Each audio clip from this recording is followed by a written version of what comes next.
Abuelo. Volvió al rancho de su infancia tras 20 años. Su perro. Encontró una puerta secreta en el sótano. Nunca pensé que regresaría a este lugar. 20 años es mucho tiempo para mantener una promesa, especialmente una hecha en el calor del dolor. Pero aquí estoy, con mis 78 años a cuestas, cruzando nuevamente el portón de madera del rancho Los Aguirre. El chirrido de los goznes oxidados me recibe como un viejo conocido que no perdona la ausencia. ¿Seguro que estás bien, abuelo?, me pregunta Mateo mientras detiene la camioneta frente a la casona. Sí, mijo. Solo necesito un momento. Mi nieto no entiende lo que significa para mí estar aquí. ¿Cómo podría? Él nació y creció en la ciudad, con sus edificios de concreto y sus calles pavimentadas. Es un buen muchacho. Arquitecto de profesión, con esa mirada curiosa que heredó de mi difunta esposa Carmela. 32 años tiene ya, pero para mí sigue siendo aquel chamaco que corría por el jardín de nuestra casa en Querétaro. Canelo, mi viejo perro, baja de un salto de la parte trasera de la camioneta y comienza a olfatear el terreno con entusiasmo. A sus 10 años, tiene más energía que yo. Lo observo mientras recorre el patio principal, como si reconociera un lugar que nunca antes ha visitado. Los perros tienen ese don. Pueden oler el pasado.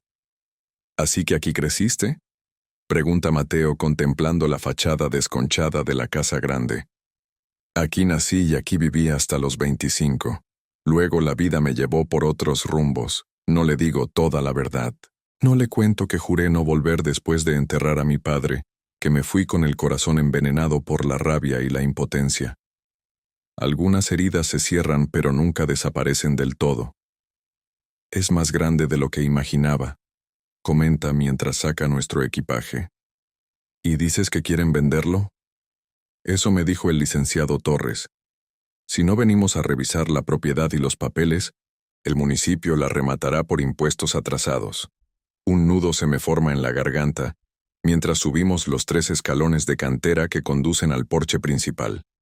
Saco la llave antigua, esa que he guardado todos estos años en una cajita de madera, junto a las pocas fotografías que conservo de mis padres. La cerradura opone resistencia, como si también me recriminara la ausencia, pero finalmente cede con un quejido metálico. El olor a encierro nos golpea de inmediato. Polvo, madera vieja, y ese aroma indefinible de las casas abandonadas. Sin embargo, bajo esa primera capa, reconozco el perfume de mi infancia, el olor a tierra húmeda después de la lluvia, a pan recién horneado en el fogón de leña, a las flores de jacaranda que mi madre colocaba en jarrones de barro. Este lugar guarda secretos que ni te imaginas, Mateo, le digo mientras avanzamos por el pasillo central. Pues tenemos 2 semanas para descubrirlos, responde con una sonrisa, depositando las maletas en el suelo de terracota. Los muebles siguen cubiertos con sábanas amarillentas, fantasmas de una vida que ya no existe. Las ventanas, con sus cristales opacos por el polvo acumulado, apenas dejan pasar la luz de la tarde. Parece que el tiempo se congeló aquí dentro, preservando cada rincón tal como lo dejé aquella mañana de noviembre de 1975. Primero habrá que limpiar un poco, digo pasando el dedo por la superficie de una mesa. Tu abuela Carmela se hubiera desmayado al ver tanto polvo. Podemos empezar por las habitaciones donde vamos a dormir, sugiere Mateo, siempre práctico. ¿Cuál era tu cuarto? Lo guío hasta el final del pasillo, donde una puerta de madera tallada con motivos florales permanece cerrada. Al abrirla, los recuerdos me asaltan con la fuerza de un río desbordado. La cama con su cabecera de hierro forjado, el armario de cedro, la mesita donde hacía mis tareas bajo la luz de una lámpara de petróleo. ¿Dormirás aquí?, le digo a Mateo. Yo prefiero usar el cuarto de mi padre. No le explico por qué. No le cuento que necesito sentir la presencia de mi padre, reconciliarme con su memoria, pedirle perdón por haberme alejado tanto tiempo. Hay cosas que un viejo debe resolver a solas. Mientras Mateo limpia su habitación, yo me dirijo al cuarto principal, al final del otro pasillo. La puerta está hinchada por la humedad y tengo que empujarla con el hombro para conseguir abrirla. El esfuerzo me provoca una punzada en el pecho que intento disimular. Estos dolores se han vuelto más frecuentes en los últimos meses, pero no quiero preocupar a mi nieto. Ya bastante hizo con pedir vacaciones en su despacho para acompañarme a este viaje. El cuarto de mi padre permanece intacto, la cama matrimonial donde murió, el crucifijo sobre la cabecera, el baúl de madera al pie del lecho. Me acerco a la ventana y descorro las cortinas, levantando una nube de polvo que me hace toser. A través del cristal, puedo ver los campos que se extienden hasta las faldas del cerro. En mis tiempos esas tierras estaban sembradas de maíz y frijol. Ahora parece que la maleza ha reclamado lo suyo. Canelo entra en la habitación y se frota contra mis piernas como si percibiera mi melancolía. Le acaricio la cabeza y le hablo en voz baja. Tú también sientes algo extraño aquí, ¿verdad, viejo? El perro me mira con esos ojos que parecen entenderlo todo y luego se dirige al baúl, olfateándolo con insistencia. ¿Qué encuentras ahí, Canelo? Murmuro acercándome. La tapa del baúl está cerrada con un candado oxidado. Busco entre mis llaves y encuentro una pequeña, de bronce, que siempre llevé conmigo sin saber exactamente por qué. Encaja perfectamente en el candado, que se abre después de varios intentos. Dentro del baúl hay mantas, ropa vieja de mi padre y, al fondo, un paquete envuelto en tela encerada. Lo saco con cuidado, sintiendo que el corazón me late más rápido de lo normal. Al desenvolverlo, encuentro un diario de tapas de cuero y un sobre amarillento. La letra en el sobre es inconfundible. La caligrafía estilizada de mi padre, Héctor Aguirre. Para mi hijo Ernesto, cuando esté listo para conocer la verdad. Un escalofrío me recorre la espalda. ¿La verdad? ¿Qué verdad podía haberme ocultado mi padre? Abro el sobre con dedos temblorosos y encuentro una carta fechada una semana antes de su muerte. Querido hijo, si estás leyendo esto, es porque finalmente has regresado al rancho. Sabía que lo harías algún día, aunque te escuché jurar que nunca pondrías un pie aquí de nuevo. Hay cosas que un padre no puede decirle a su hijo cara a cara, especialmente cuando esas verdades vienen cargadas de dolor y vergüenza. Tu abuelo Joaquín no murió de fiebre como siempre te dijimos. Fue ejecutado en 1915 por las tropas federales. Era tesorero secreto del general Álvaro Obregón durante la Revolución, encargado de resguardar fondos y documentos para la causa revolucionaria. Cuando las tropas federales se acercaban a San Miguel, escondió todo en un lugar seguro dentro del rancho. Se llevó el secreto a la tumba, negándose a revelar el escondite incluso bajo tortura. Siempre supe que había algo oculto en esta casa, pero nunca lo encontré. Tu madre me prohibió buscarlo, temiendo que las autoridades nos acusaran de traición. Eran tiempos difíciles, hijo, y tuvimos que callar muchas cosas para sobrevivir. Ahora que me estoy muriendo, siento que debo pasarte esta carga. El legado de tu abuelo Joaquín está en algún lugar de esta propiedad. Encuentra lo que él protegió con su vida. Es tu derecho y tu deber. Con amor, tu padre. Me dejo caer en la cama, con la carta entre las manos. Mi cabeza da vueltas intentando procesar esta revelación. Toda mi vida creí que mi abuelo había muerto de fiebre tifoidea. Mis padres nunca mencionaron su conexión con la revolución ni con Obregón. ¿Por qué me ocultaron algo tan importante?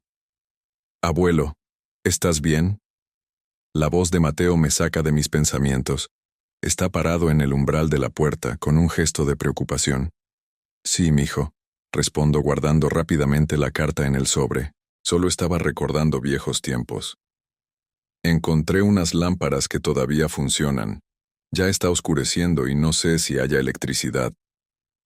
La última vez que vine, hace 20 años, todavía llegaba luz, pero es mejor no confiarse, le digo, levantándome con esfuerzo. En la cocina debe haber velas y cerillos. Esa noche, después de improvisar una cena con las provisiones que trajimos de San Miguel de Allende, nos sentamos en el portal a contemplar las estrellas. El cielo del Bajío guanajuatense siempre fue generoso en su exhibición nocturna. Mateo se sorprende al ver tantas estrellas juntas. En la ciudad nunca se ve así, comenta, bebiendo un sorbo de mezcal que nos sirvió en vasos desportillados que encontramos en la alacena.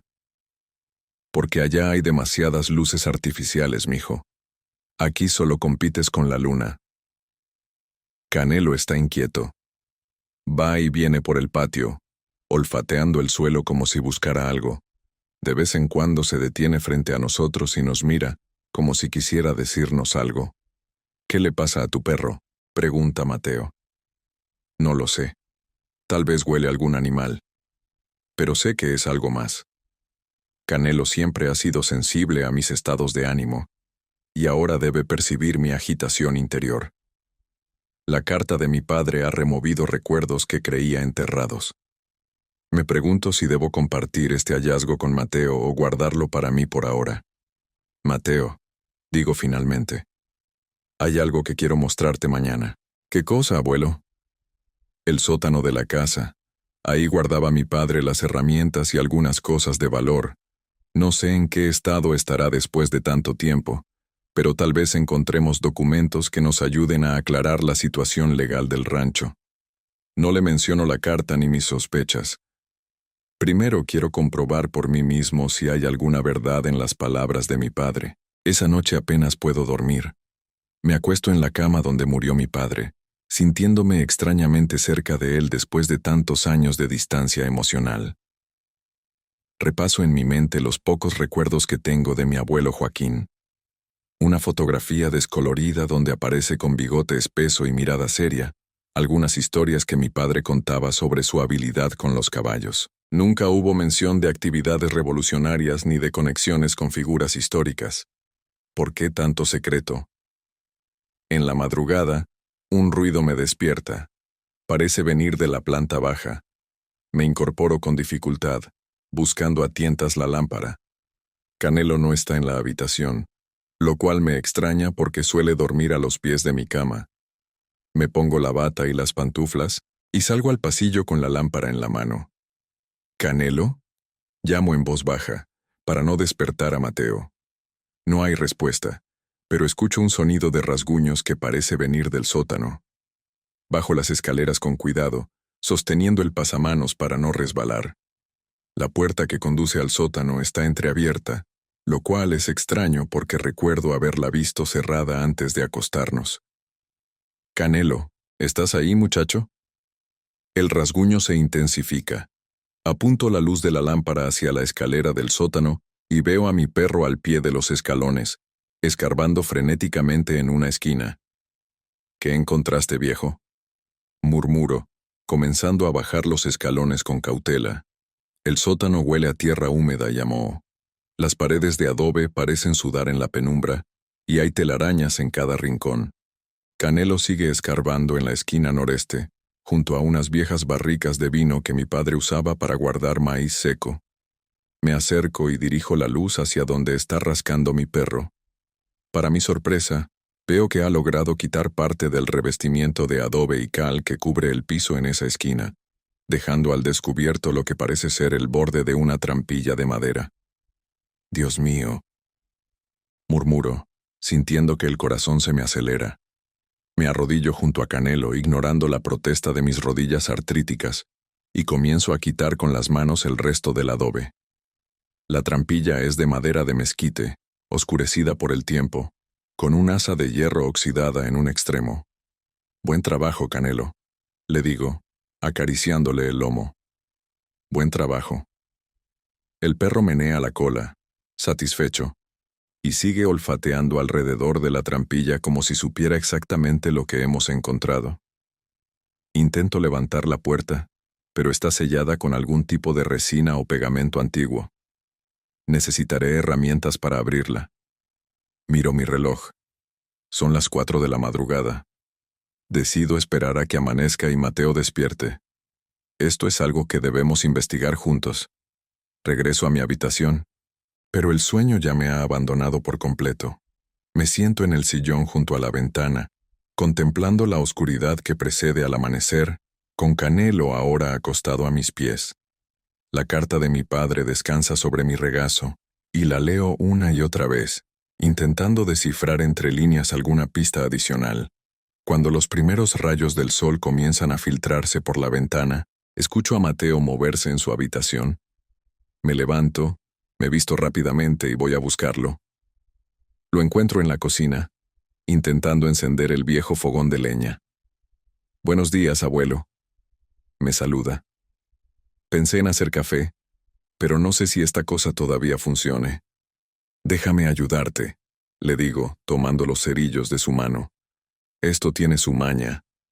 Mientras preparo el café, le cuento sobre mi descubrimiento nocturno, omitiendo la parte de la carta. Le digo simplemente que Canelo encontró algo interesante en el sótano y que necesitamos investigarlo. «¿Una trampilla secreta?», pregunta Mateo intrigado. «¿Como en las películas de tesoros?» «No sé si habrá un tesoro, mijo, pero definitivamente alguien se esforzó mucho en ocultar esa puerta. Lleva décadas sellada». Desayunamos rápidamente y bajamos al sótano.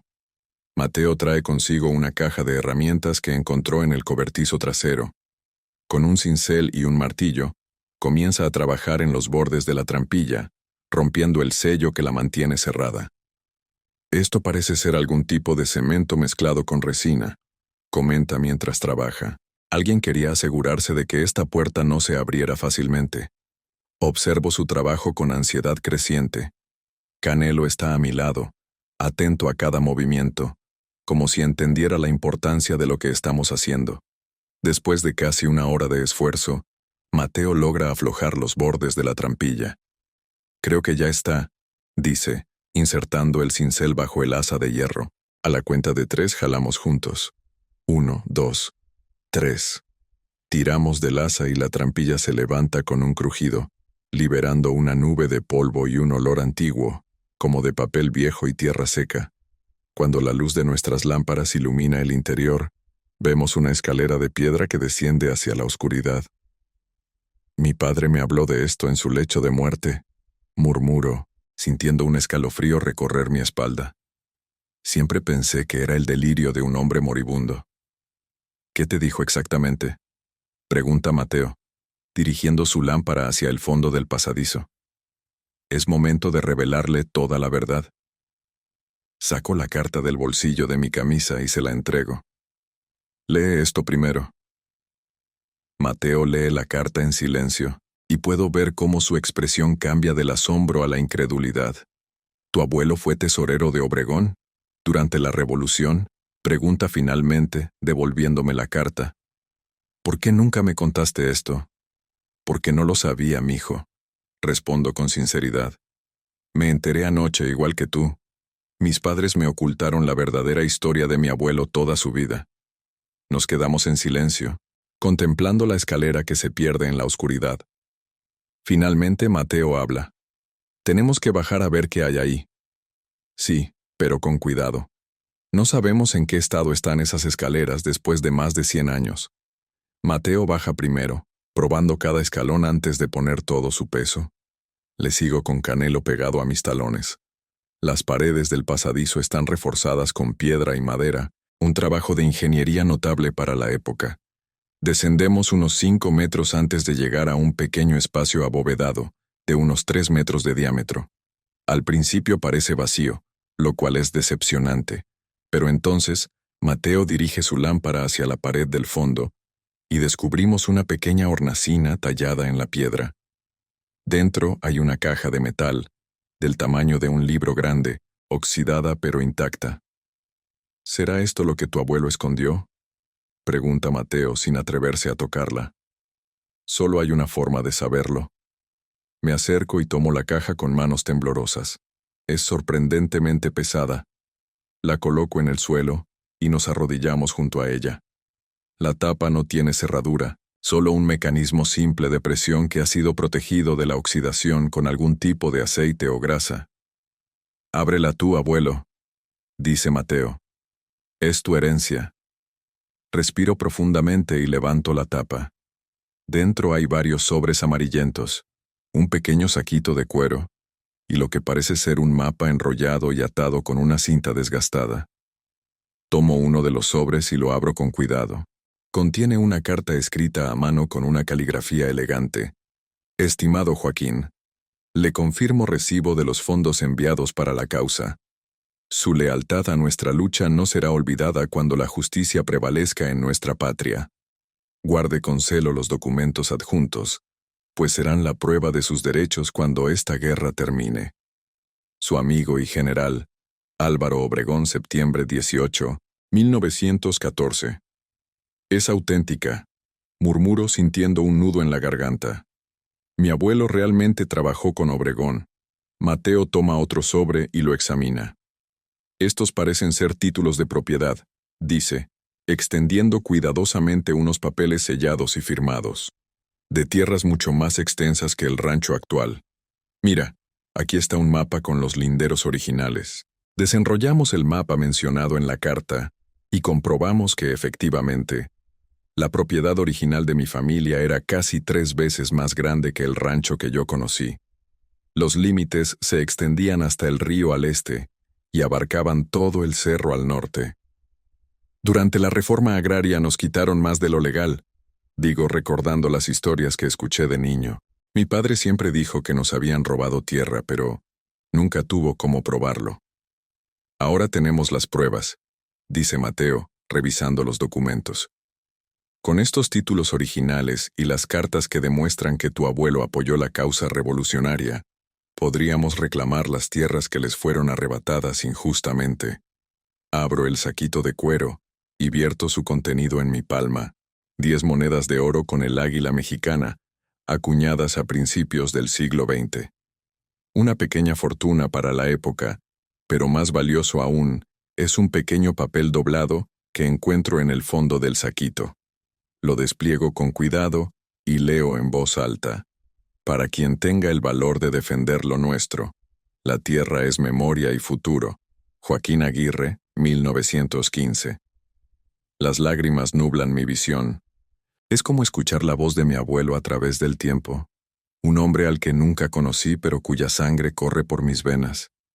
Un hombre que prefirió morir antes que traicionar su causa. Tenemos que proteger estos documentos, digo, guardando todo de nuevo en la caja. Y necesitamos hablar con don Hipólito, el viejo boticario. Si tiene 90 años, tal vez conoció a mi abuelo o al menos escuchó historias sobre él. Subimos de regreso al sótano con nuestro precioso hallazgo. Ya es media mañana, y decidimos ir al pueblo después de asegurar la caja en un lugar seguro. La escondo en el baúl de mi padre, bajo las mantas, y guardamos la llave en un lugar donde solo Mateo y yo sabemos. El pueblo de San Miguel de Allende ha cambiado mucho desde mi juventud. Lo que antes era un tranquilo lugar habitado principalmente por campesinos y artesanos, ahora es un destino turístico famoso internacionalmente. Las calles empedradas están llenas de extranjeros que fotografían las fachadas coloniales, y muchas de las antiguas casonas se han convertido en hoteles boutique o restaurantes gourmet. La botica de don Hipólito, sin embargo, permanece casi igual que en mis recuerdos.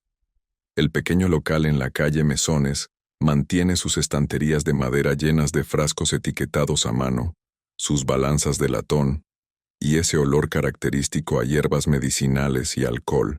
El propio don Hipólito parece haber desafiado al tiempo. A sus 90 años, se mantiene erguido detrás del mostrador, con su bata blanca impecable y sus gafas de montura metálica. Su cabello, completamente blanco, contrasta con su piel curtida por el sol. «¿Don Ernesto?», exclama al verme entrar. «Virgen Santísima, pensé que ya se había muerto usted». Río ante su franqueza. Don Hipólito siempre fue conocido por hablar sin filtro. «Todavía no me toca, don Hipólito, aunque no por falta de intención de la huesuda». Nos damos un abrazo fraternal. Le presento a Mateo, explicándole que es mi nieto, el hijo de mi Carmela que está en el cielo. «Se parece a tu padre, Ernesto», comenta don Hipólito estudiando el rostro de Mateo. «Tiene los ojos de Héctor. Por eso mismo hemos venido a verlo», digo bajando la voz. «Necesitamos hablar de cosas del pasado. Cosas delicadas». Don Hipólito entiende de inmediato. Le pide a su nieta, una muchacha de unos 20 años, que atienda la botica mientras nosotros pasamos a la trastienda. El pequeño espacio está lleno de cajas y hierbas colgadas del techo para secarse. Nos sentamos en sillas de madera alrededor de una mesa pequeña, y don Hipólito saca de un cajón una botella de tequila añejo y 3 vasos. Para conversaciones del pasado, se necesita un buen tequila, dice, sirviendo una generosa porción en cada vaso. Ahora, ¿qué quieren saber? Le cuento sobre nuestro descubrimiento en el sótano, la carta de mi padre y los documentos que encontramos. Don Hipólito me escucha sin interrumpir, asintiendo ocasionalmente como si confirmara información que ya conocía. Mi padre, que en paz descanse, fue ayudante de tu abuelo Joaquín durante la Revolución, dice finalmente. Yo era un chamaco, pero recuerdo las historias que me contaba. Tu abuelo era un hombre respetado en San Miguel, Ernesto. Tenía educación, había estudiado en la capital, y cuando volvió, puso sus conocimientos al servicio de la causa revolucionaria. ¿Por qué nadie me habló de esto? Pregunto, sintiendo una mezcla de orgullo y resentimiento por el silencio que rodeó a mi familia. Eran tiempos peligrosos, aún después de terminada la revolución.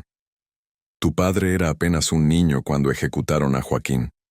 Tu abuela Mercedes lo protegió como pudo, ocultando la verdadera historia para que las autoridades no lo persiguieran a él también. Luego vino la reforma agraria, y les quitaron la mayor parte de las tierras, argumentando que habían pertenecido a un enemigo del Estado. Pero mi abuelo apoyó a Obregón, que eventualmente se convirtió en presidente, interviene Mateo. ¿Cómo podían considerarlo enemigo del Estado? Ah, muchacho, la política es complicada, responde don Hipólito con una sonrisa triste. Después de la muerte de Obregón, hubo quienes quisieron borrar su legado y el de quienes lo apoyaron. Además, esas tierras eran codiciadas por muchos. La familia Valverde, por ejemplo, siempre quiso expandir sus propiedades hacia el valle. ¿Valverde? El apellido me resulta familiar. ¿Te refieres a los antepasados de Rodrigo Valverde, el actual funcionario municipal? Él mismo. Su abuelo, don Augusto Valverde, era jefe político durante la reforma agraria y tuvo mucho que ver con la redistribución de tierras en la región. Curiosamente, muchas de las mejores parcelas terminaron en manos de su familia. La información cae como una piedra en mi estómago. Ahora entiendo por qué el rancho ha estado en la mira del municipio. No es solo por los impuestos atrasados. Hay una historia de codicia que se remonta a 3 generaciones. Don Hipólito, ¿tiene usted alguna prueba de lo que nos cuenta? Pregunta Mateo, siempre práctico. Algo que podamos usar para apoyar nuestro reclamo. El anciano se levanta con sorprendente agilidad y se dirige a un viejo arcón en la esquina de la habitación. Después de rebuscar un momento, saca un sobre amarillento. Sabía que algún día vendrías a preguntar, Ernesto. He guardado esto para ti. Me entrega el sobre y lo abro con cuidado. Dentro hay una fotografía en blanco y negro, algo descolorida pero perfectamente conservada. Muestra a 2 hombres de pie junto a un automóvil antiguo. Uno es claramente Álvaro Obregón, reconocible por su característico bigote y su brazo amputado. El otro es un hombre alto, de unos 40 años, vestido con traje y sombrero. Es él, murmuro. Es mi abuelo Joaquín. Esa foto fue tomada en 1914, cuando Obregón visitó San Miguel para reunirse con sus colaboradores. Explica don Hipólito. Mi padre tomó la fotografía y guardó una copia. Al reverso hay algo escrito. Volteo la fotografía y leo la inscripción manuscrita. General Obregón y Joaquín Aguirre, discutiendo el futuro de México. San Miguel de Allende, 1914. Esto es invaluable, digo, guardando la fotografía con cuidado. ¿Cómo podemos agradecerle? Haciendo justicia. Responde don Hipólito con firmeza. Recupera lo que es tuyo, Ernesto. No para ti, que ya estás viejo como yo, sino para las generaciones que vienen. Como tu nieto. De regreso al rancho, Mateo y yo discutimos nuestros siguientes pasos. Decidimos revisar minuciosamente todos los documentos encontrados y preparar un expediente para presentar ante las autoridades correspondientes. Al llegar, sin embargo, nos encontramos con una sorpresa desagradable. Hay una camioneta oficial del municipio estacionada frente a la casa, y un hombre de unos 50 años, vestido con traje y corbata, nos espera en el portal. Don Ernesto Aguirre, supongo, dice al vernos llegar. Soy Rodrigo Valverde, director de Desarrollo Urbano del municipio. Lo reconozco por las fotografías que he visto en los periódicos locales. Es un hombre de mediana estatura, con sobrepeso, y un rostro que intenta proyectar amabilidad, pero no logra ocultar del todo una expresión calculadora. ¿A qué debemos su visita, licenciado? Pregunto, manteniendo un tono neutral pese a la alarma que siento. Rutina, don Ernesto. Nos informaron que la propiedad estaba habitada nuevamente, y queríamos verificar el estado de la misma. Como sabrá, este rancho tiene adeudos considerables con el municipio. Estamos al tanto y justamente por eso hemos venido, interviene Mateo. Soy Mateo Aguirre, nieto de don Ernesto y arquitecto. Estamos evaluando la propiedad para determinar el mejor curso de acción. Valverde mira a Mateo con un interés repentino. ¿Arquitecto? Interesante. Sabrá entonces que esta zona está siendo considerada para un proyecto de desarrollo turístico. Podríamos estar interesados en adquirir propiedades como esta, liquidando deudas pendientes, por supuesto. No está en venta, digo firmemente. Entiendo su apego emocional, don Ernesto, pero seamos prácticos. Esta propiedad requiere una inversión considerable para ser restaurada, y los impuestos seguirán acumulándose. El municipio podría ofrecerle una solución favorable. Le agradecemos su preocupación, responde Mateo con profesionalismo. Pero como mi abuelo ha dicho, no estamos considerando vender en este momento. Estamos investigando la situación legal completa de la propiedad antes de tomar cualquier decisión. Valverde entrecierra los ojos, y por un instante su máscara de cordialidad se desliza, revelando irritación. Como gusten, solo recuerden que hay procedimientos legales que debemos seguir con propiedades en esta situación. Podría ser necesaria una inspección más, detallada en los próximos días, para verificar condiciones de seguridad y preservación histórica. La amenaza apenas velada flota en el aire, mientras se despide y sube a su camioneta.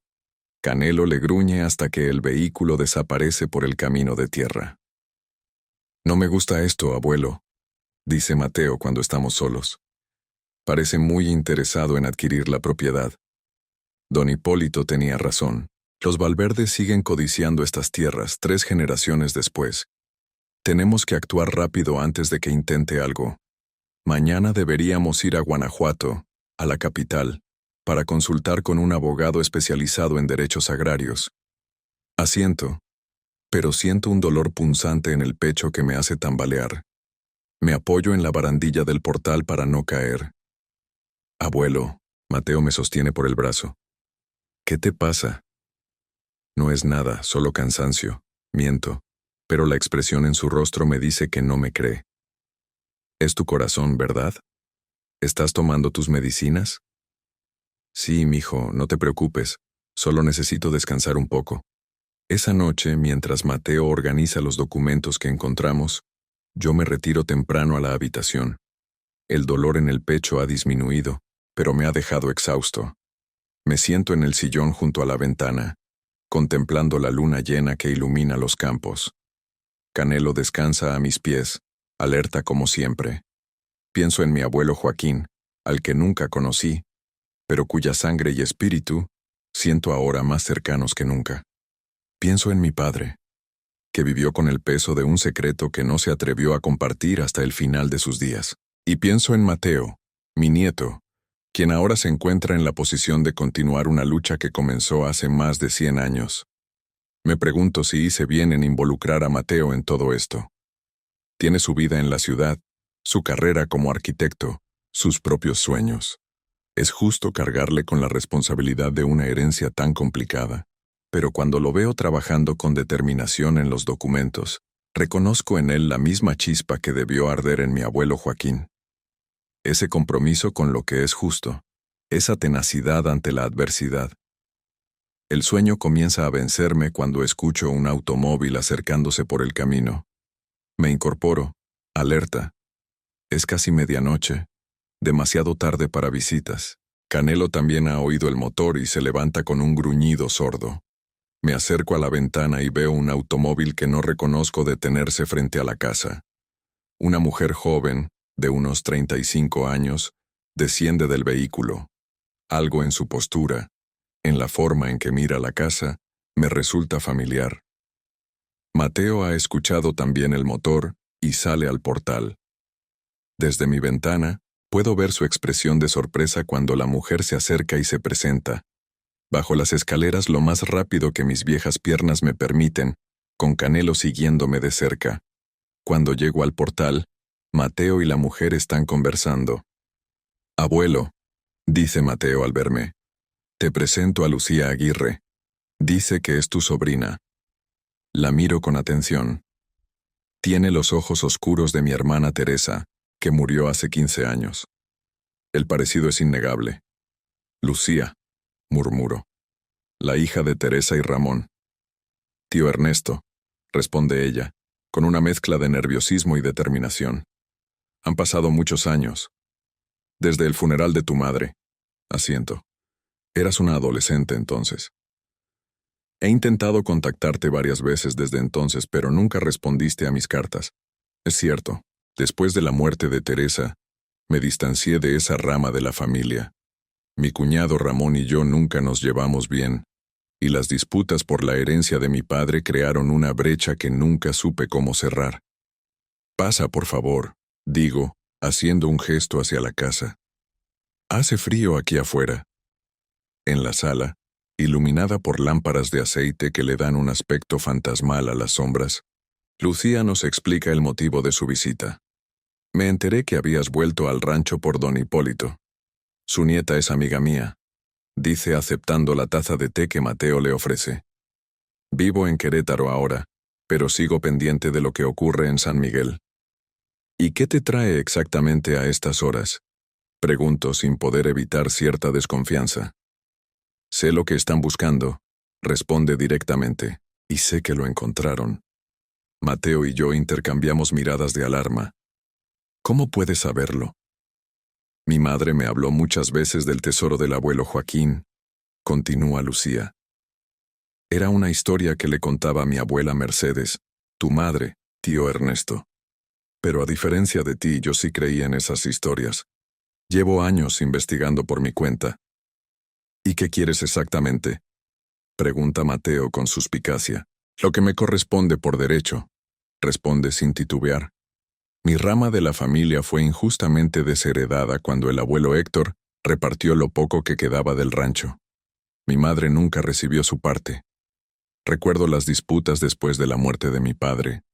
Es cierto que Teresa recibió menos que yo, pero fue porque ella ya tenía su casa en el pueblo, mientras que yo me había encargado del rancho durante años. Si has encontrado los títulos originales y las pruebas de que las tierras fueron expropiadas ilegalmente», continúa Lucía, «quiero ser parte del proceso de reclamación. No como enemiga, tío Ernesto, sino como aliada. Somos familia después de todo». Hay algo en su tono, una sinceridad que me recuerda a mi hermana Teresa cuando era joven, antes de que los conflictos nos separaran. Miro a Mateo, buscando su opinión. «Creo que deberíamos escucharla, abuelo», dice después de un momento. «Si ha estado investigando por su cuenta, podría tener información valiosa. Y si realmente tenemos un caso contra el municipio, necesitaremos todos los aliados posibles». Suspiro profundamente. Las viejas heridas familiares nunca se cerraron realmente. Solo las cubrimos con el silencio y la distancia. Tal vez sea hora de intentar sanarlas. «Está bien, Lucía. Te contaré lo que hemos descubierto». Le relato todo. La carta de mi padre, el pasadizo secreto, los documentos y las monedas de oro, la fotografía que nos dio don Hipólito y la visita amenazante de Rodrigo Valverde. «Ese hombre es peligroso, tío», dice Lucía cuando termino. «Ha estado involucrado en varios escándalos de corrupción en San Miguel, pero siempre se sale con la suya porque tiene conexiones poderosas en el gobierno estatal. ¿A qué te dedicas, Lucía?, pregunta Mateo, quien ha estado observándola con atención. Soy periodista de investigación, responde ella con una sonrisa. Trabajo para El Universal, cubriendo temas de corrupción y medio ambiente. De hecho, llevo meses investigando a Valverde y su proyecto de desarrollo turístico, que básicamente consiste en destruir terrenos agrícolas para construir hoteles de lujo y campos de golf. Esta revelación cambia completamente la dinámica. Lucía no es solo una pariente reclamando su parte, es una profesional que podría ayudarnos a exponer a Valverde y sus planes. Si lo que buscan es presentar un caso legal sólido, continúa. Conozco a un abogado especializado en derechos agrarios en Guanajuato. El licenciado Ortega ha ganado varios casos contra expropiaciones ilegales. Justamente planeábamos ir mañana a Guanajuato, dice Mateo. Puedo acompañarlos y presentarles al licenciado Ortega, ofrece Lucía. Pero antes, me gustaría ver los documentos, si no les importa. Como periodista podría notar detalles que podrían ser útiles para construir no solo un caso legal, sino también un artículo que exponga la corrupción histórica en la región. Después de un momento de duda, accedo. Mateo trae la caja y extendemos los documentos sobre la mesa. Durante las siguientes horas los tres analizamos cada papel, cada carta, cada mapa. Lucía toma notas meticulosas y fotografía algunos documentos con su teléfono. Esto es oro puro, tío Ernesto, dice finalmente con ojos brillantes de emoción. No solo prueba que tu abuelo era un revolucionario legítimo que apoyó al bando ganador, sino que demuestra que la expropiación de las tierras fue ilegal incluso bajo las leyes de reforma agraria de la época. ¿Crees que tenemos un caso sólido?, pregunto. Con estos documentos, la fotografía de don Hipólito y algunos testimonios adicionales que podríamos recopilar, definitivamente sí. Pero debemos actuar rápido, si Valverde sospecha lo que tenemos. No necesita terminar la frase. Todos entendemos la amenaza implícita. Decidimos que Lucía pasará la noche en el rancho, en una de las habitaciones desocupadas. Mañana temprano iremos los tres a Guanajuato para reunirnos con el licenciado Ortega. Antes de retirarnos a dormir, le muestro a Lucía la fotografía de su bisabuelo Joaquín con Obregón. La toma entre sus manos con reverencia, pasando los dedos suavemente sobre la imagen. Mi madre tenía razón, murmura. Siempre dijo que venimos de una estirpe de hombres valientes. Gracias por compartir esto conmigo, tío Ernesto. Ese pequeño momento de conexión familiar hace que algo se afloje en mi pecho. Tal vez el verdadero tesoro que dejó mi abuelo Joaquín no sean las monedas de oro ni los títulos de propiedad, sino la oportunidad de reunir a una familia fragmentada por décadas de malentendidos y silencios. La mañana siguiente amanece cubierta por una niebla espesa, típica del Bajío en esa época del año. Nos preparamos para partir hacia Guanajuato, pero cuando estoy a punto de subir al automóvil de Lucía, un dolor agudo en el pecho me detiene. Es más intenso que los anteriores y por un momento el mundo se vuelve borroso. «Abuelo». La voz de Mateo llega amortiguada, como a través de una pared de agua. «Abuelo, ¿qué te pasa?» Siento sus brazos sosteniéndome antes de que caiga. Intento hablar, decirle que estoy bien, pero las palabras no salen. El dolor es abrumador, como si un puño gigante estuviera estrujando mi corazón. Lo siguiente que recuerdo es estar acostado en mi cama, con un médico inclinado sobre mí. Es el doctor Herrera, a quien reconozco del pueblo. Está tomando mi pulso mientras habla en voz baja con Mateo y Lucía. Ha tenido un preinfarto. Escucho que dice. Necesita reposo absoluto y medicación. Lo ideal sería trasladarlo a un hospital en Querétaro, donde puedan hacerle estudios más completos. No, logro decir, aunque mi voz suena débil hasta para mis propios oídos. No voy a dejar el rancho ahora. El doctor Herrera me mira con esa mezcla de paciencia y exasperación que los médicos reservan para pacientes testarudos. Don Ernesto, esto es serio. Su corazón está mandando señales de alarma muy claras. Lo entiendo, doctor. Respondo, intentando incorporarme un poco. Pero tengo asuntos urgentes que resolver aquí. Prometo tomar las medicinas y descansar lo necesario, pero no puedo irme ahora. Después de un largo debate, llegamos a un compromiso. Me quedaré en el rancho bajo estricta vigilancia médica. El doctor Herrera vendrá a revisarme diariamente y al menor signo de deterioro, aceptaré ser trasladado al hospital. Una vez que el médico se va, dejando un arsenal de medicamentos y estrictas instrucciones, Mateo y Lucía se sientan junto a mi cama. No pueden retrasar el viaje a Guanajuato por mi culpa. Les digo firmemente. Tienen que ver al licenciado Ortega hoy mismo. No voy a dejarte solo, abuelo, protesta Mateo. No estaré solo. Canelo se quedará conmigo. Respondo, acariciando la cabeza de mi fiel perro que no se ha separado de mi lado. Y pueden pedirle a doña Soledad, la vecina, que venga a echarme un ojo durante el día. Ustedes necesitan poner esos documentos en manos del abogado cuanto antes de que Valverde intente algo. Después de mucha discusión, finalmente acceden. Lucía y Mateo partirán hacia Guanajuato con los documentos originales, mientras yo me quedo en el rancho con copias fotográficas que Mateo ha hecho con su teléfono. Por si acaso. Doña Soledad, una antigua amiga de la familia que vive en el rancho vecino, vendrá a cuidarme durante su ausencia. Antes de partir, Mateo me toma de la mano. Volveremos esta misma noche, abuelo. Prométeme que tomarás tus medicinas y no harás esfuerzos. Te lo prometo, mijo. Ahora vayan y hagan lo que hay que hacer. El futuro de los Aguirre está en sus manos. Cuando se van, me quedo solo con Canelo, escuchando el silencio de la casa. El perro está inquieto, yendo y viniendo de la ventana a mi cama, como si percibiera mi ansiedad o presintiera algo.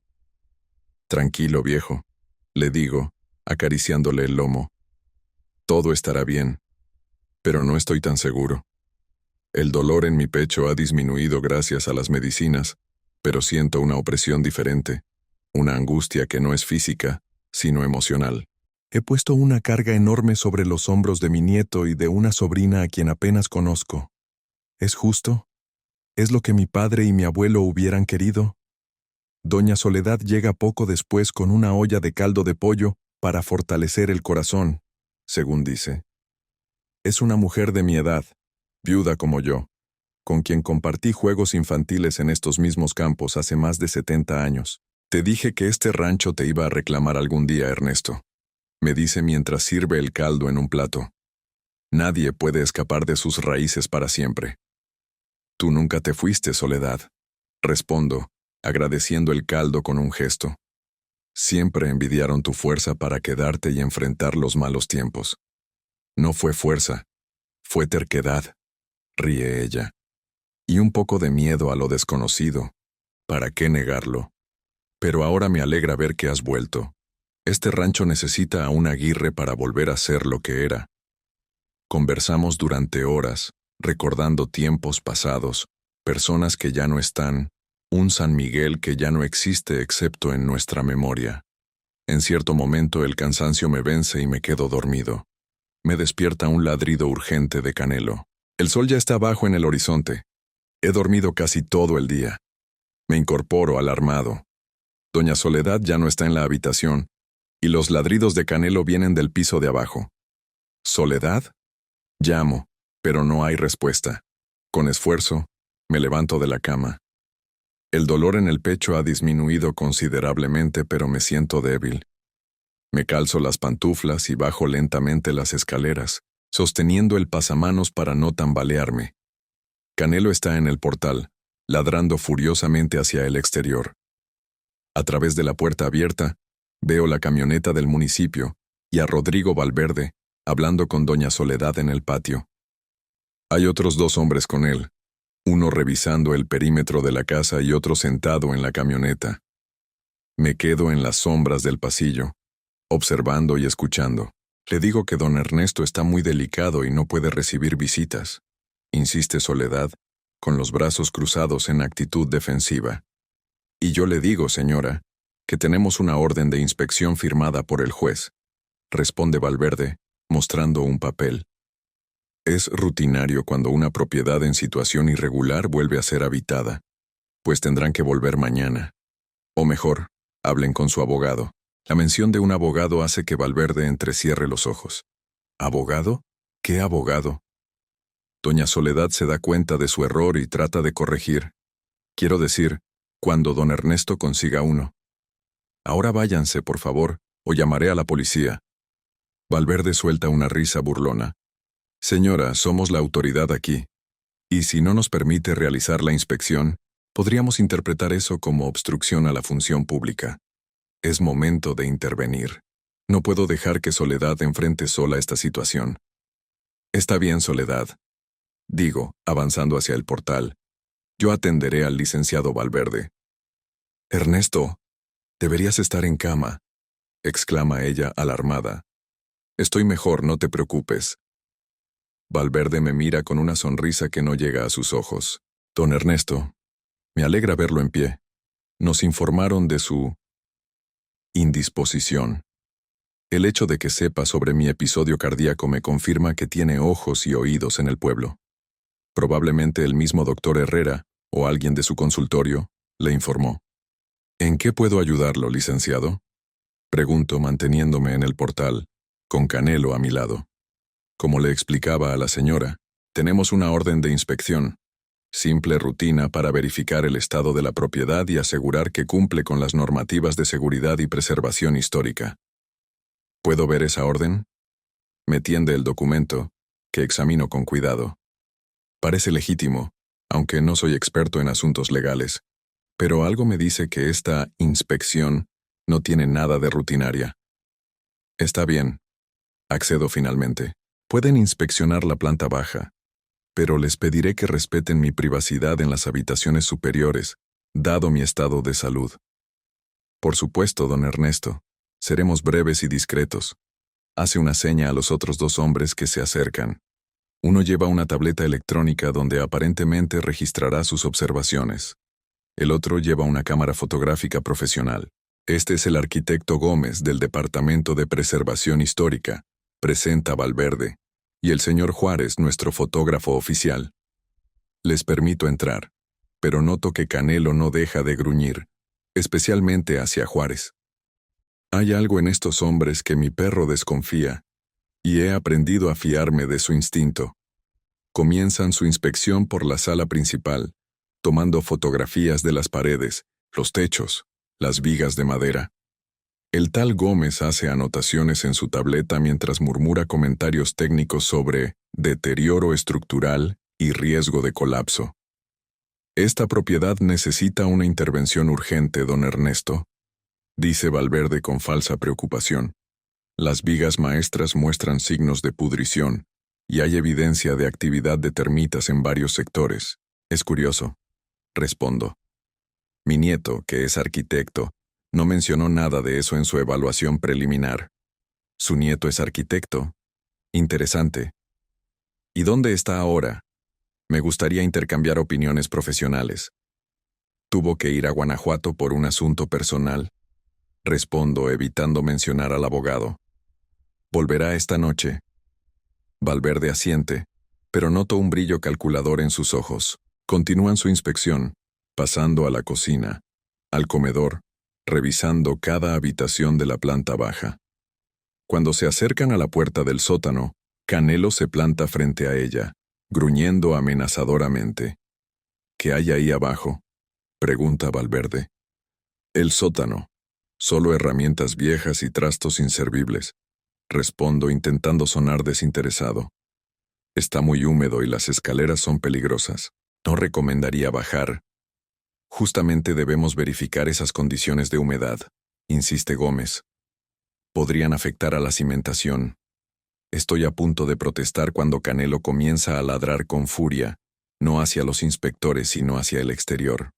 Por la ventana veo otro vehículo acercándose por el camino. Es el automóvil de Lucía, con ella y Mateo regresando de Guanajuato. Valverde también los ve y frunce el ceño. Parece que su nieto ha vuelto antes de lo previsto, comenta. Bien, podemos concluir la inspección por hoy.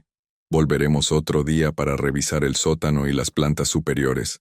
Sé lo que está haciendo, retirándose estratégicamente para evitar un enfrentamiento con Mateo y Lucía. Especialmente si vienen respaldados por un abogado, recoge sus papeles apresuradamente y hace una seña a sus acompañantes. Le enviaremos el informe preliminar en los próximos días, don Ernesto. Le recomiendo que considere seriamente la oferta del municipio.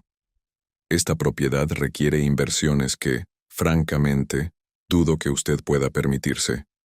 Agradezco su preocupación, licenciado. Respondo con ironía apenas disimulada.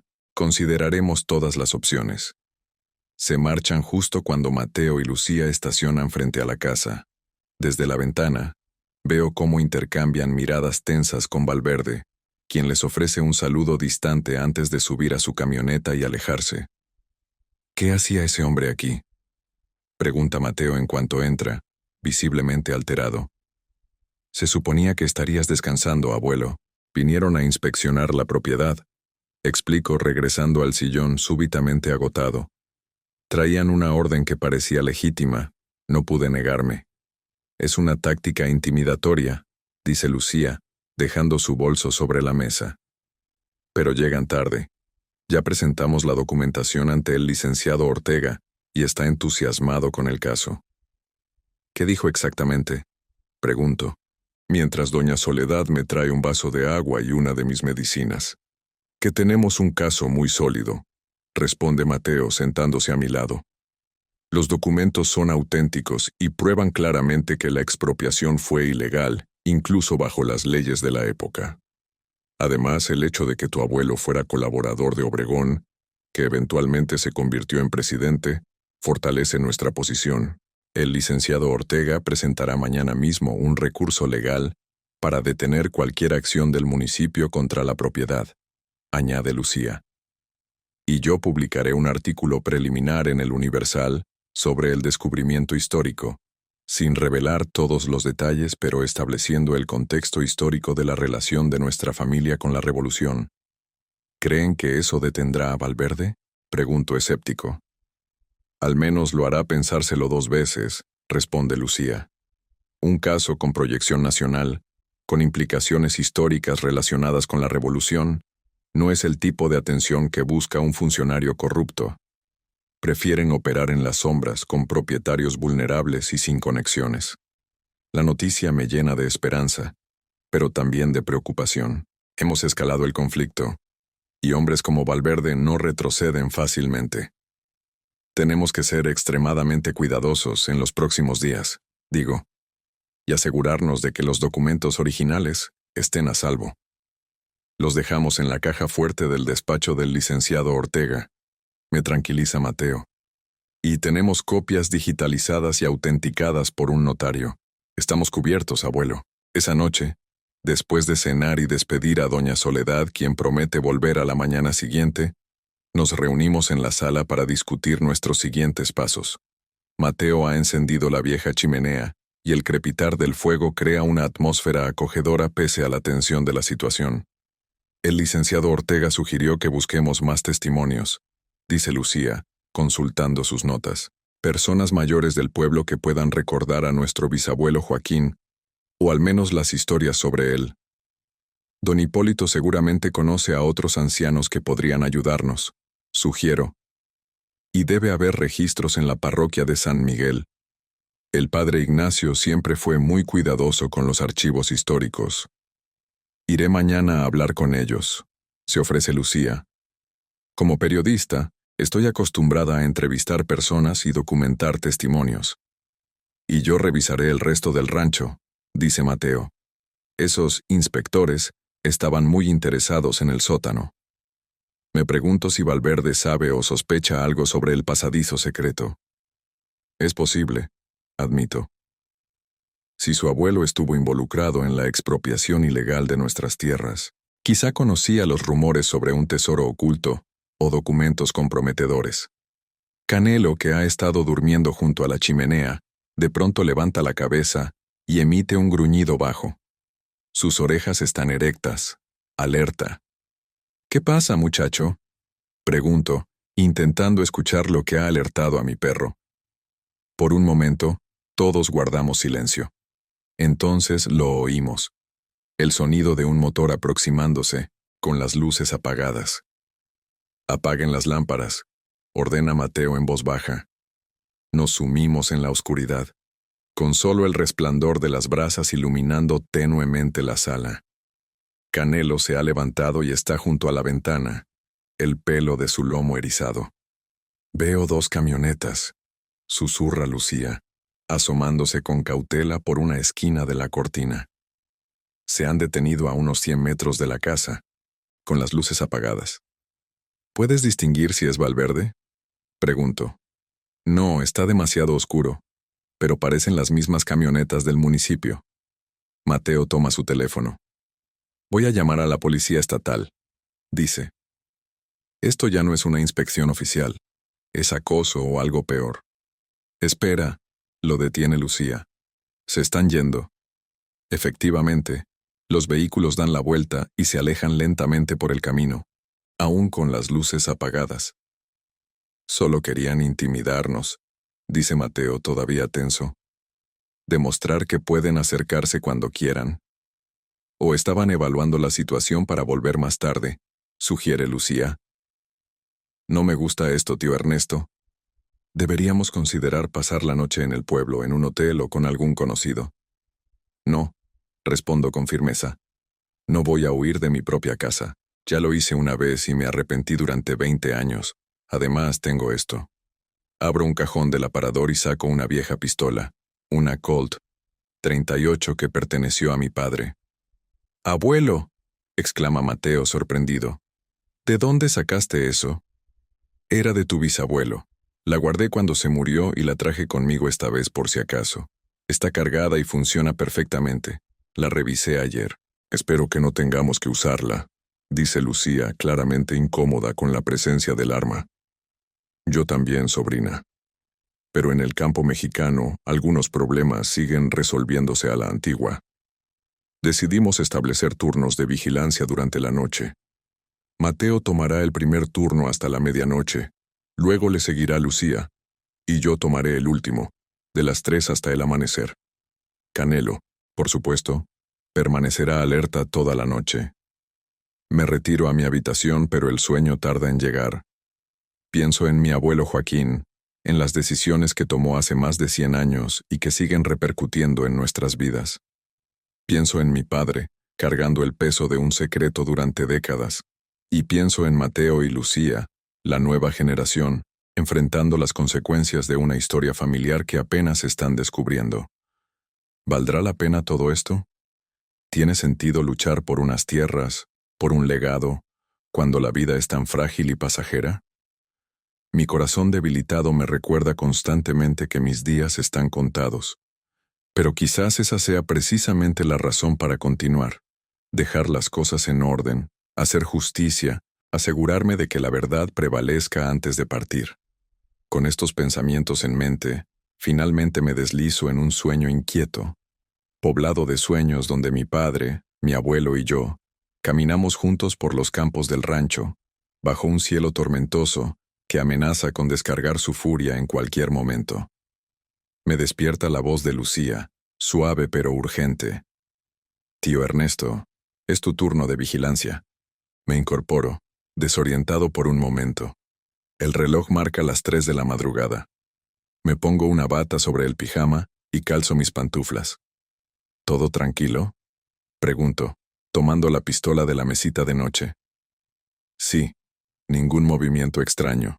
Mateo está durmiendo, y yo también voy a intentar descansar un poco.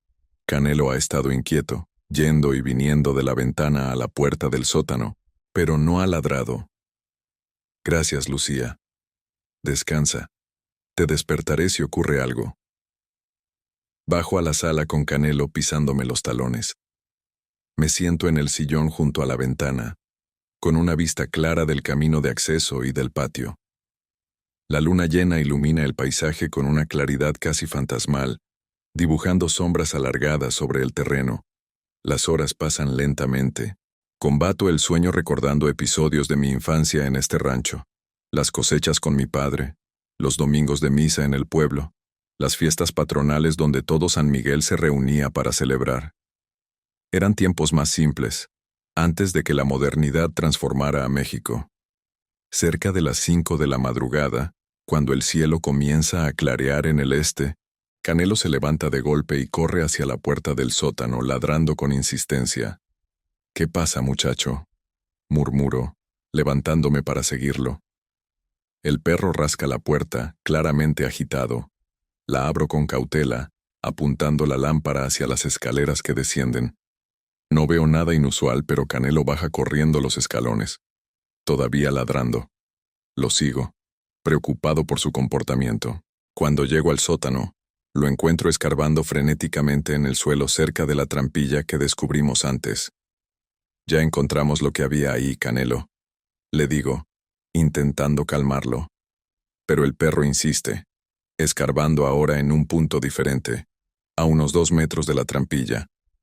Apunto la lámpara hacia donde está excavando y noto algo extraño, una leve diferencia en el color del adobe que recubre el piso, como si esa sección hubiera sido reparada en algún momento.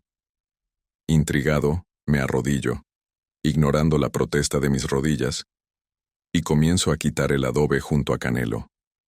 Después de varios minutos de esfuerzo, mis dedos tocan algo metálico. Con cuidado, retiro más material hasta revelar lo que parece ser una caja de metal similar a la que encontramos antes, pero más pequeña. «¿Qué encontraste, viejo?», le digo a Canelo, acariciándole la cabeza. «Eres todo un sabueso de tesoros». La caja está sellada, pero el mecanismo es simple, un pestillo que cede fácilmente. Dentro encuentro un cuaderno de cuero, viejo y desgastado, con las páginas amarillentas por el tiempo. En la primera página, con una caligrafía estilizada, leo: «Diario personal de Joaquín Aguirre, 1910-1915». Mi corazón se acelera. Es el diario de mi abuelo, escrito durante los años cruciales de la Revolución. Lo hojeo con cuidado, leyendo fragmentos aquí y allá. 10 de noviembre de 1910. Los rumores de levantamiento se intensifican. Madero ha llamado a las armas contra Díaz. En San Miguel la gente habla en susurros temiendo a los rurales que vigilan cada esquina.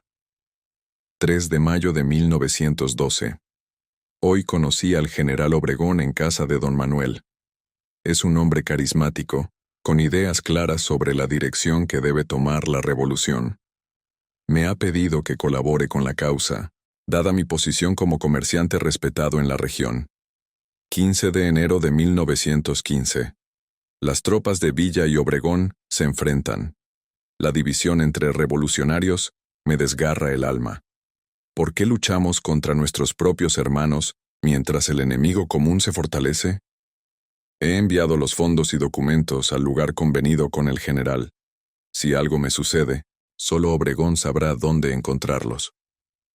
La última entrada está fechada el 20 de febrero de 1915, apenas unos días antes de su ejecución, según la carta de mi padre. Los federales se acercan a San Miguel. Me han advertido que vienen específicamente por mí. He ocultado todo lo importante en el sótano bajo el suelo. Mercedes sabe de la primera caja, pero no de esta. El diario quedará aquí, esperando que algún día mis descendientes conozcan la verdad. Si no sobrevivo, que sepan que muero con la conciencia tranquila, habiendo servido a la patria según mis convicciones. Mi único pesar es no ver crecer a mi hijo Héctor. Que Dios lo proteja y lo guíe. Las lágrimas nublan mi visión. Es como escuchar la voz de mi abuelo a través del tiempo, sus esperanzas, sus miedos, su amor por México y por su familia. Ahora entiendo mejor por qué mi padre guardó silencio durante tanto tiempo. El miedo a las represalias contra la familia, el dolor de haber perdido a su propio padre de manera tan trágica. Tan absorto estoy en la lectura que no noto los pasos en la escalera hasta que es demasiado tarde. Cuando levanto la vista, Rodrigo Valverde está al pie de la escalera, apuntándome con una pistola. Detrás de él hay 2 hombres, los mismos que vinieron antes como inspectores. «Vaya, vaya, don Ernesto», dice con una sonrisa fría. Parece que finalmente encontró lo que yo llevo buscando durante años. Canelo gruñe amenazadoramente, pero uno de los hombres lo mantiene a raya con lo que parece ser un arma de electrochoque. «¿Cómo entraron?», pregunto. intentando mantener la calma pese al terror que me invade. Las cerraduras antiguas son fáciles de abrir si sabes cómo, responde encogiéndose de hombros. Hemos estado vigilando la casa toda la noche, esperando el momento oportuno. Cuando vi que bajaba solo al sótano, supe que era nuestra oportunidad. ¿Qué quiere Valverde? Lo que siempre ha buscado mi familia, la prueba definitiva de que estas tierras nos pertenecen legítimamente. Mi abuelo siempre supo que Joaquín Aguirre escondió documentos que podrían cuestionar la legalidad de las expropiaciones. Lo buscó durante años, pero nunca encontró nada. Porque no existe tal prueba, respondo apretando el diario contra mi pecho. Lo que hay son evidencias de que su abuelo robó estas tierras a mi familia, aprovechándose de la reforma agraria. La sonrisa de Valverde desaparece, reemplazada por una mueca de furia. Mentira. Mi abuelo era un patriota que aplicó las leyes de la revolución como correspondía. Si los Aguirre perdieron tierras, fue porque apoyaron al bando equivocado en momentos críticos. Mi abuelo apoyó a Obregón, que eventualmente se convirtió en presidente, replicó. Tenemos las pruebas. Cartas firmadas por él mismo, fotografías, documentos oficiales. Su abuelo expropió ilegalmente estas tierras y falsificó documentos para justificarlo. Valverde da un paso adelante, su rostro distorsionado por la rabia. Deme ese diario, viejo, y dígame dónde están los demás documentos que encontraron. No están aquí, respondo ganando tiempo. Mi nieto los llevó a un lugar seguro. No importa. Con ese diario será suficiente para empezar. Después nos ocuparemos de su nieto y de esa periodista entrometida.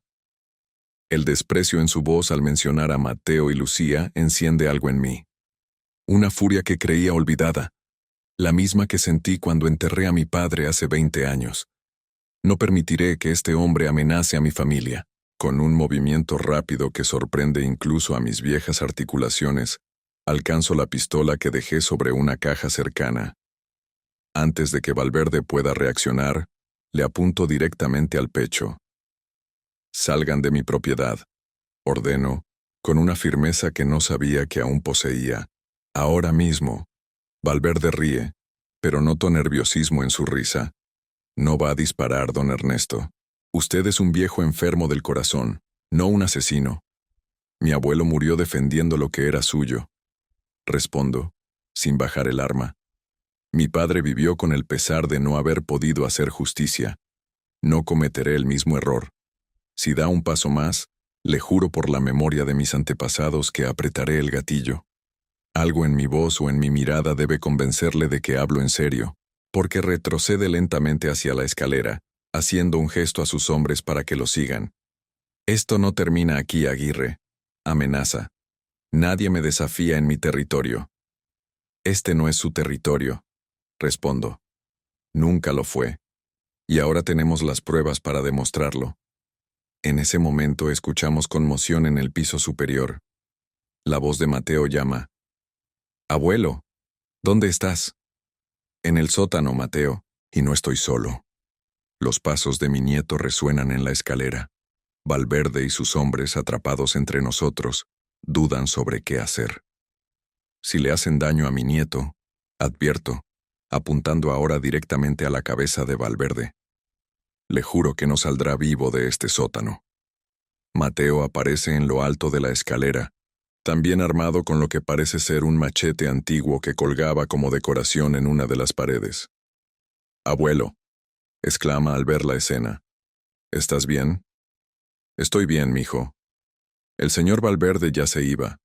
Valverde, viendo su posición comprometida, baja su arma lentamente. «Esto es un malentendido», dice, intentando sonreír. «Solo vine a discutir algunos asuntos con su abuelo. A las 5 de la madrugada, armado». Mateo no oculta su incredulidad. «Lucía ya llamó a la policía estatal. Estarán aquí en minutos». La mención de la policía estatal, que no está bajo la influencia de Valverde como la municipal, termina de decidirlo. Con una última mirada de odio hacia mí, hace un gesto a sus hombres y comienzan a subir las escaleras. «Esto no ha terminado, Aguirre», murmura al pasar junto a Mateo. «Al contrario, responde mi nieto. Acaba de cometer allanamiento de morada e intento de robo a mano armada. Diría que su carrera política está oficialmente terminada.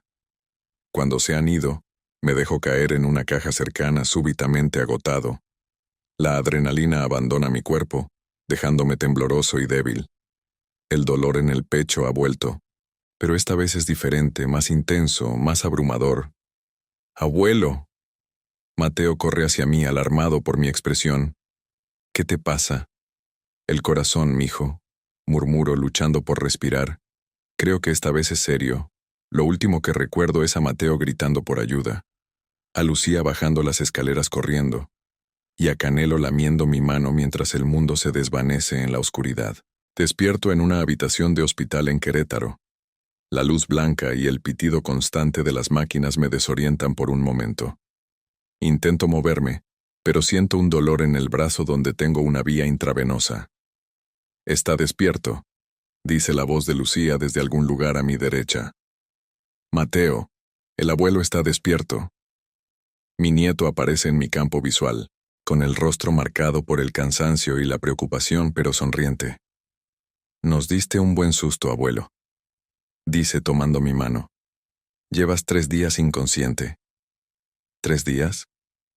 Mi voz suena ronca, débil. ¿Qué pasó? Tuviste un infarto, explica Lucía acercándose al otro lado de la cama. Te trajimos de emergencia a Querétaro. Los médicos dicen que fue grave, pero que respondiste bien a la intervención. ¿Y Valverde? Pregunto recordando los últimos momentos antes de perder la conciencia. Detenido, responde Mateo con satisfacción. La policía estatal lo arrestó cuando intentaba salir del pueblo. Encontraron armas sin registro en su vehículo, y sus cómplices confesaron que planeaban robarnos los documentos. Además, añade Lucía, mi artículo se publicó en primera plana de El Universal. Descubren documentos históricos que vinculan a familia de San Miguel con Álvaro Obregón.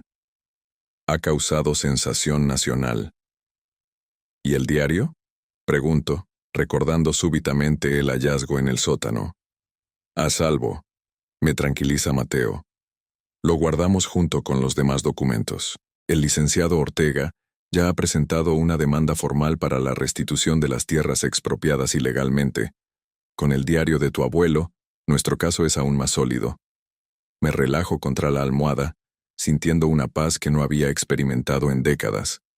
A pesar del dolor físico, a pesar de la fragilidad de mi condición, siento que por fin he cumplido con el legado de mis antepasados. ¿Y Canelo? Pregunto preocupado por mi fiel compañero. Está en el rancho con doña Soledad, responde Mateo. No permiten perros en el hospital, pero te aseguro que está bien cuidado.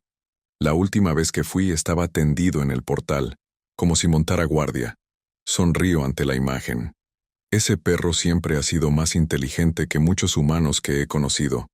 En los días siguientes, mientras me recupero en el hospital, las noticias continúan siendo alentadoras. El caso ha atraído la atención de historiadores y especialistas en la Revolución Mexicana. El diario de mi abuelo resulta ser una fuente invaluable de información sobre un periodo poco documentado de la campaña de Obregón en la región central del país. Una semana después, el médico me autoriza a volver al rancho, con estrictas instrucciones de reposo y medicación regular. Cuando llegamos, el sol de la tarde baña los campos con una luz dorada que parece un presagio de tiempos mejores. Canelo me recibe con entusiasmo, saltando y ladrando como si fuera un cachorro nuevamente. Me emociona tanto verlo que casi me hace llorar. Tranquilo, viejo, le digo, acariciándole la cabeza. Yo también te extrañé. Doña Soledad ha preparado la casa para mi regreso, limpiando y ordenando cada rincón.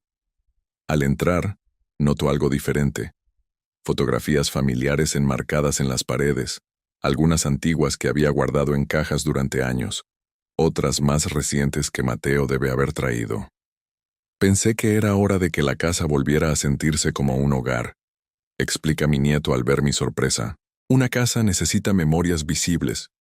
Entre las fotografías ocupa un lugar destacado la imagen de mi abuelo Joaquín con Obregón, ahora protegida por un marco elegante.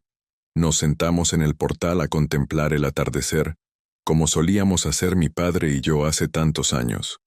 Lucía nos trae café, y conversamos sobre los planes para el futuro. El licenciado Ortega cree que el caso se resolverá a nuestro favor en unos meses, dice Mateo. La evidencia es abrumadora, y el escándalo político con Valverde ha puesto presión adicional sobre las autoridades para hacer justicia. ¿Y qué haremos con toda esta tierra cuando la recuperemos?, pregunto. Yo ya estoy viejo, y ustedes tienen sus vidas en la ciudad. He estado pensando en eso, responde Mateo. Parte de las tierras podrían convertirse en una reserva natural, preservando la flora y fauna locales. Otra sección podría dedicarse a un proyecto de agricultura sustentable, involucrando a la comunidad local. Y podríamos establecer un pequeño museo en la casa principal, añade Lucía, para preservar la historia de nuestro bisabuelo y su contribución a la revolución. Sería una forma de honrar su memoria y compartir su legado con las generaciones futuras. La idea me conmueve profundamente.